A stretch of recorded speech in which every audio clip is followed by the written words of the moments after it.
What's up, y'all? It's your girl, Dr. Nina, and I hope you're doing well. Now, we all know the story. Tale as old as time. You get off work, you're trying to do a straight line to your car. You don't want to talk to nobody, no hi, no bye, no nothing, because you're trying to get home to relax.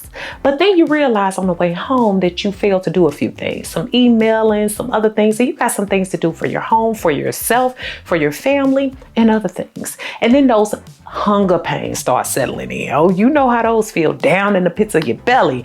And then you say, maybe I need some late night junk food choices in order to fuel my late night work session, right? Spoiler alert, not really. But we do have these alternatives for you, because I got my 5 weird mind tricks that I use to help me quit overeating and even emotional eating. And I'm sure they can help you with your journey. And I want to hear from you. What are some of the things that you're struggling with right now that you want to improve on that I can help you with my videos? Let me know some of those things down below. But also let me know some of the ways that you're beating overeating, even slowly but surely, because we got to be kind to ourselves. And don't worry, all the items that I mentioned today are listed in the description. You know your girl got you. Let's get into this video. So we've got to set real boundaries around trigger foods. And look, y'all, we got all this talk about setting boundaries with exes, old best friends, family members we don't like no more. But you know what's funny? I was quick to tell people, don't call me, don't text me, don't even breathe my way. But why we don't have the same energy with foods we need to break up with, huh? When I've struggled in the past with emotional and overeating, I would say things like, oh, I'm going to stop eating too many potato chips. Now I knew that was a lie, and the better way for me to state it was this: I will only have potato chips on the weekend, and when I do, I will have a small bag and serving size for that whole day. That first way has no real boundaries. So when my emotions were up or down, I was super happy or super sad, I was with the ish, and I was going to eat every chip in sight. And with the boundary set, I'm no longer having to make constant decisions about chips anyway. When you're struggling with food choices, which I have, making those on-the-spot decisions can wear down your willpower because you don't really have any type of boundary set or standards in place.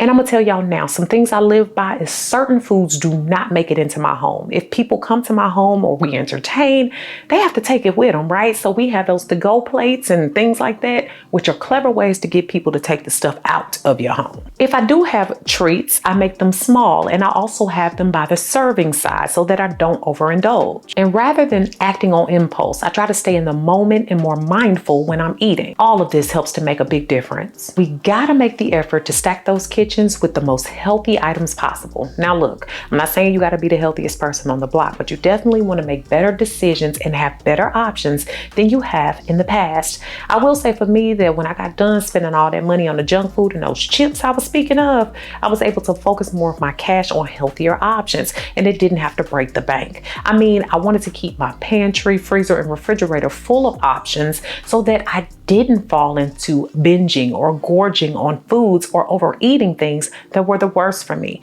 And this also helped me let go of food scarcity. And what that is in a nutshell is a lot of times our mind gets to a place where it's telling you you're going to starve. Okay. And as we know, that sends you spiraling right down the unhealthy brick road. But I don't like nothing or nobody running game on me, okay? Definitely not my own mind. So I try to beat that by making sure that my grocery hauls are set and that I'm always keeping items around that make it hard to make worse decisions for myself or to make better decisions for myself. So a lot of the things that I like to keep around are very basic. And y'all ask me about those all the time, and I do plan to do a what I eat in a day video here again very soon. But here's some of my favorites. Leafy greens like spinach, kale, and romaine, frozen veggies like peas and spinach, organic fruits and nut bars. And y'all, let me tell you, Kind is amazing. I love their stuff, but I also love their frozen bars. Yes, they got like an ice cream bar and it's so delicious. Nut butters, salmon and other fish, and spices that include things like oregano, cinnamon, cayenne, and even a little bit of turmeric. We have to be extra real about why we're overeating and even write it down. Y'all, when I was engaging in a lot of overeating, binge eating, and emotional eating, I found that it came from not really knowing how to cope with feelings of sadness, heartache, heartbreak, and also loneliness and other issues. And the overeating, that only made it worse. I felt out of control. I felt like I couldn't trust myself. And then I would also be ashamed of all the food that I was eating. The crazy part is that I knew overeating destabilizes your blood sugar, it takes your energy, and it also causes a lot of physical health problems. To be honest, it broke my spirit and made me feel even worse about myself. My cravings would only become stronger, and then I would feel less capable of trusting myself around food. So this led me to changing my behaviors, and I would spend more time learning more about myself, the hobbies I liked, the work I wanted to engage in, and I would spend time doing more of that. And I even delayed myself in eating a lot of times because sometimes I wasn't even hungry. I just had emotions and feelings that I was failing to cycle through. And when I started doing that, I started making better decisions. When I would go through changes like breakups and all, I would pay attention to my habits, my eating habits specifically, where my emotions were, my ups and my downs, and how I felt, and where my feelings were when I would engage in those overeating habits. This built all new behaviors and helped me to better understand even my cravings and reduce those as well. I had to learn the art of distancing myself both mentally and physically. Look, y'all, my mind was always wrapped around food. Everything was about food. I wanted to think about it, dream about it, know what I was going to eat next, and I was so all consumed by it. But I found that distracting my thoughts and breaking those thoughts with things that were totally unrelated to food is what worked best. So if I was thinking about food or thinking about what was in my refrigerator or obsessing over it, I would truly, if I had a free moment, go do something else. If that was taking a walk, taking a shower, giving myself a pedicure, doing some self-care, something that was going to get me away from the thoughts of food. Sometimes all we need is rerouting our thoughts in order to change our minds and things around food. Sometimes your environment needs to change. Sometimes you have to walk away and be away from it. In fact, I didn't even trust myself in the beginning of my fitness journey and even during it for a while. And the reason being is because I knew going out to eat or going to Red Lobster, that was a kryptonite at the time. I was gonna have them Cheddar Bay biscuits, honey. I was gonna eat all of them and somebody else's. So I didn't go to Red Lobster because I wasn't strong enough to handle that. I was all consumed by it, and I was only going to make decisions that weren't the best for me. And another trick that really worked, especially when we started having these phones that have schedulers and calendars in them, make use of them. Schedule time to drink water. Schedule time to take a quick walk. Schedule time to think about something else. Even if you have to be that robotic in the beginning, it will help you to get through this process. Another thing that helps is having food around that you actually like. That's easy to prepare. That's why I love HelloFresh, who's partnering with me to bring you all today's video. Now, this summer, HelloFresh is here to take the work out of eating well. Reach your goals with delicious calorie smart and protein smart lunch and dinner options, plus new vegan recipes too. Need dinner ready like now? Look for quick and easy recipes on the HelloFresh menu, including fast and fresh options ready in just 15 minutes or less. Yep, 15 minutes or less. This summer, spend less time meal planning and prepping with HelloFresh's pre-portioned ingredients that make it easy to get cooking quick. And that's why I love them, because they make it so easy for me to get something done so quickly, so easily, and I don't have to worry about it.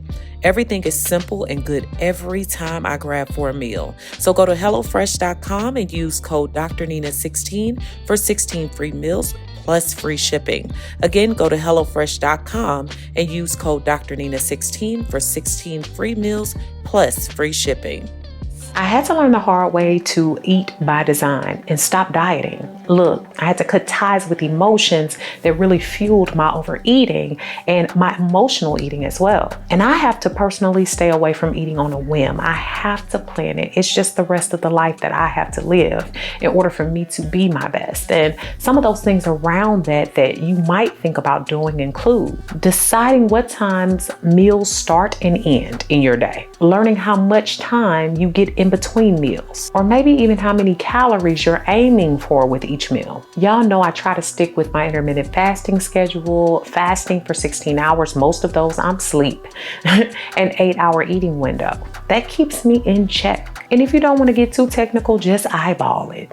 Have a fistful of shrimp, a half a plate of veggies, and maybe have a little bit of rice or couscous or whatever else you like to enjoy. That's a start. Your little rules can check you and help you stay in line. And it helps me to feel like I've taken control of my health because I'm setting the rules and abiding by them. Here's one to grow on, and it might sound funny, but we gotta eat more. Here's the real question. Are you eating enough to fuel yourself throughout the day? I mean, how many of us try to punish ourselves by not eating enough food or no food at all? And when I play around throughout my whole day and I don't have any time to eat, okay, I find myself ending up at night gorging, binging, or overeating on foods that are not good for me. It helps to eat regularly and stop avoiding long periods of time without nutrition that leads you to overeating. Just give it a shot.